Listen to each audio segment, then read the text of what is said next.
2019 жылдың жаз мезгілінде Тео Хейс есімді жас жігіт Австралияның Байрон Бэй курорттық қаласында жоғалып кетеді.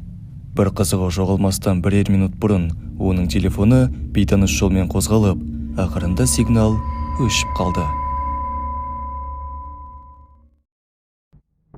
Барлықтарыңызға сәлем. Видеомыз басталмастан бұрын лайк басып арнамызға тіркеліп кетіңіздер. Ендеше сіздермен бірге QRF ұжымы. Бүгін біз Тео Хейстің жұмбақ жоғалу оқиғасын қысқаша баяндап береміз.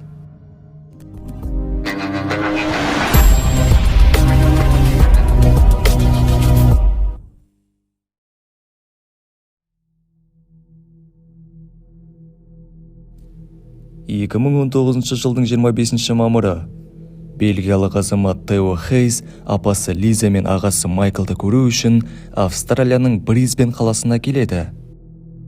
Солай біраз күн солардың үйінде қонып, 29 мамыр Байрон Бэйге аттанатын автобусқа отырады. Wake Up атты хостелдің бір бөлмесінен орын алып, ары қарай осында түнемекші болады. 31 мамыр күні Тео барбекюден досы Антуанды кездестіріп қалады.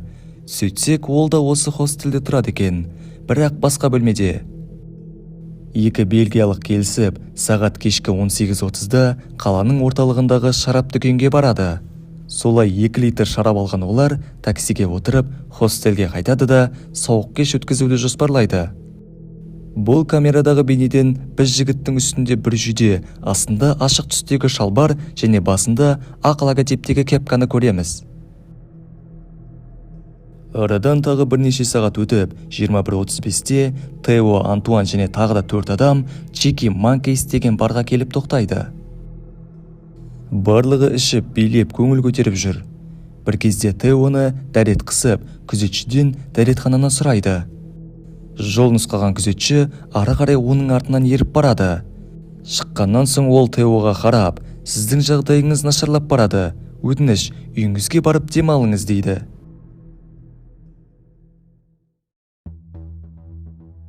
Тео оған қарсылық көрсетпей, бардан шығады. Соңғы рет ол камераға 23:00-де түсіп қалған. Тео жоғалғаннан соң оның отбасы Google аккаунтына кіруге мүмкіндік алады. Жігіт түнгі 11 мен 12:05 аралығында телефонына GPS функциясын қосып қойған екен. Сондықтан бардан шыққан уақыттан бастап, оның барлық жүрген жолы мен орташа жылдамдығы жазылып отырды. Солай жігіт бірнеше минут алдыға жүріп, Кингсли стритқа тоқтайды. Ол жерде хостел мекенжайын Google Maps'қа жазып, жолын жалғастырады.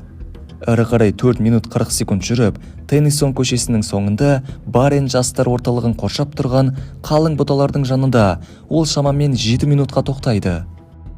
Мұнда крикет торлары мен бетон плитасы орналасқан.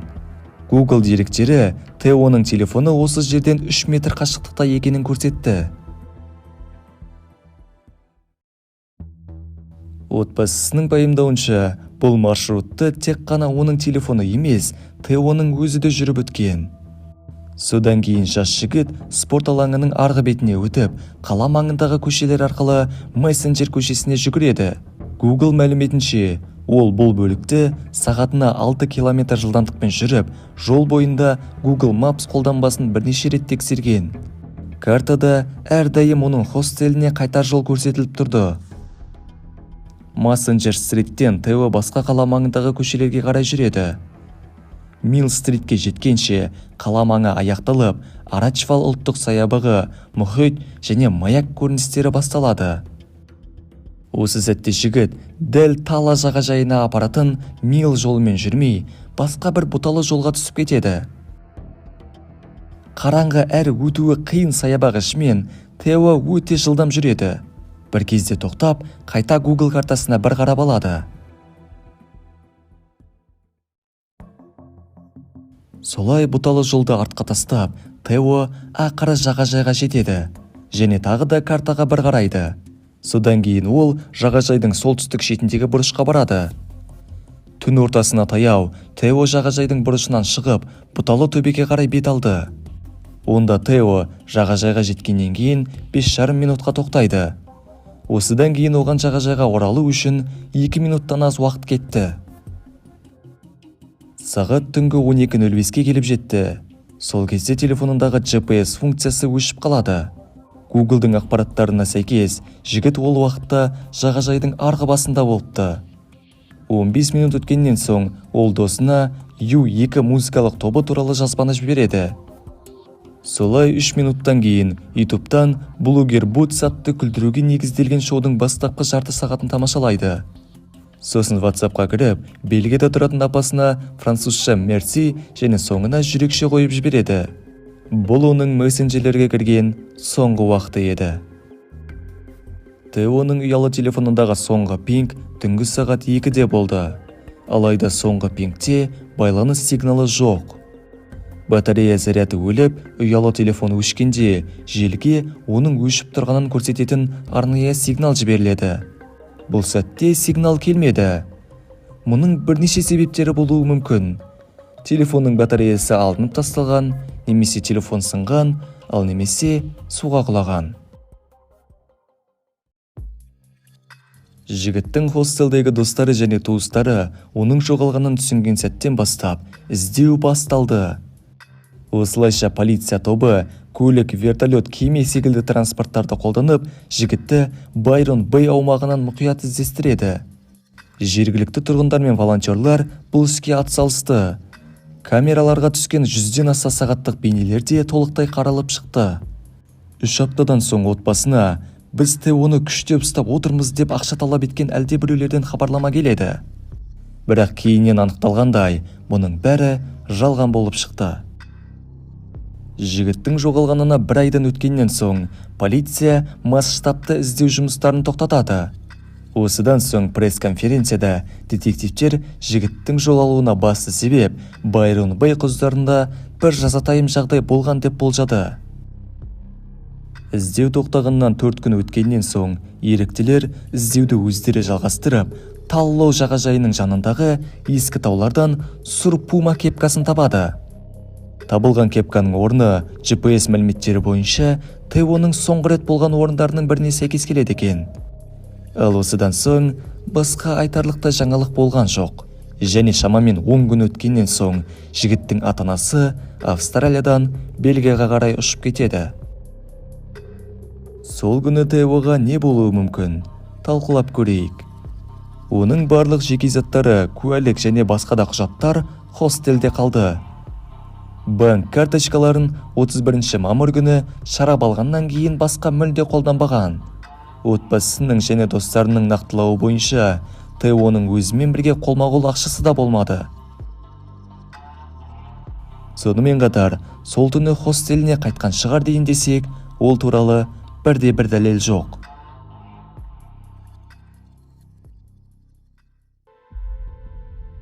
Байрон Бэй туризм үшін ең танымал мекендердің бірі. Мұнда тіпті Голливудтың атақты жұлдыздары да келіп демалған. Бірақ жұлдыздар үшін жұмақтың төрінде болған бұл мекеннің артында айтыла бермейтін бір құпия бар. Есірткі, зорлық-зомбылық, баспанасыздық деген секілді мәселелер көпшіліктің жанарынан жасырылып жатыр. Шегіп алып көшеде түнейтіндер қаланың қаһарлы көркі деуімізге болады. Теоға не болуы мүмкін деген сұрақ мазалаған кезде ойымызға осы келеді. Түнде жалғыз кетіп бара жатқан адам олардың көздеріне олжа болып көрініп, жігітті ұрып соғып, тонап, мерт қылған секілді. Бұл аймақта жаңа айтқанымыздай, нашақорлықтан зардап шеккен адамдардың шатырлары көп.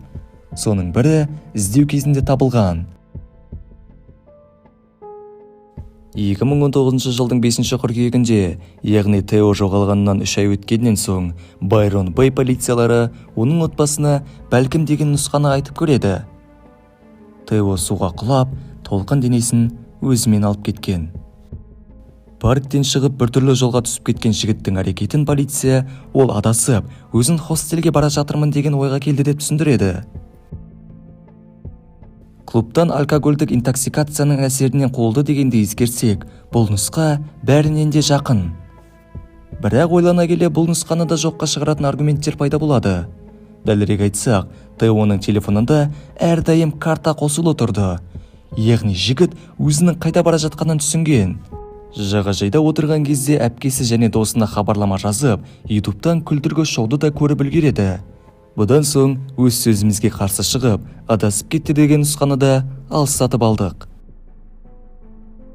Мүмкін Тео бардан шығып, алғашында хостелге, одан соң біраз жаяу жүруге шешім қабылдаған болар. Уақыт өте телефонын ашса, картадан хостелден алыстап кеткенін көріп, жақын жердегі жағажайға барады.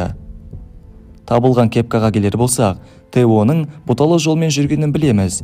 Демек бір сәтте оның қалпаға ілініп қалып, жігіт оны байқамаған.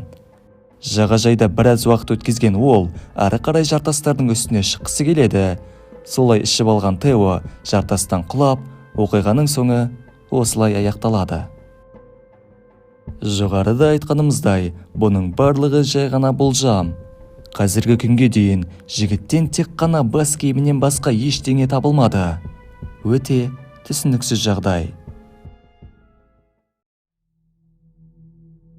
Осымен видеомыз аяқталды. Еңбегіміз үшін лайк басып, арнамызға тіркеле кетулеріңізді сұраймын. Комментке өз ойларыңызды міндетті түрде жазып кетіңіздер. Біз барлығын оқимыз. Ендеше сіздермен бірге болған және әрдайым бірге болатын QR ұжымы келесі видеоларда кездескенше.